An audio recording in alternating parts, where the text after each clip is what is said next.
تمشي معالي هندوك معالي فقير هندوك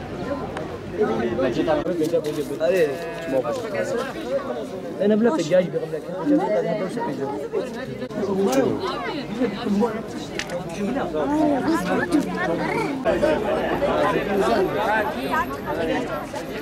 Haliniz başka küçüğü.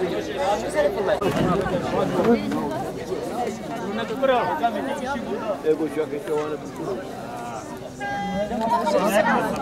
Projemizin asıl amacı öğrencilerimize paylaşmayı anlatmak, yardımlaşmayı anlatmak, bunlara bu duyguyu tattırmak, israfın önüne geçmek, öğrencilerimize bunu vurgulamak. Okulda kıyafetlerimizi topladık, çocuklarımızın kullanmadığı, ailelerin kullanmadığı, kullanılabilir durumda olan kıyafetlerimizi topladık ve Midyat'taki Barış ve Kardeşlik Parkı'na getirdik. Yaklaşık 1500-2000 arasında kıyafeti ihtiyacı olanlara dağıttık. Yine bu proje kapsamında vatandaşlarımız kendi kullanmadıkları kıyafetleri bugün buraya getirdiler. İhtiyacı olanlar aynı şekilde buradan alıp kullandılar.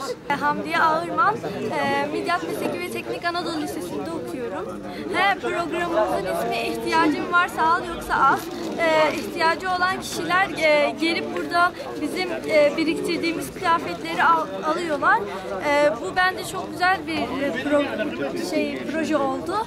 Projemiz bence insanlara çok katkıda bulundu diye düşünüyorum. Arkadaşlar eğer gelip kıyafetleri okula getirirlerse başka günler yine dağıtacağız. Elinizi sağlık. Biz de Suriyeliyiz. Teşekkürler. Hepiniz teşekkür ederiz. Biz de Suriyeliyiz. Biz de muhtaçlarımız var. Allah'ız. Biz de Suriyeliyiz. Hepiniz teşekkürler.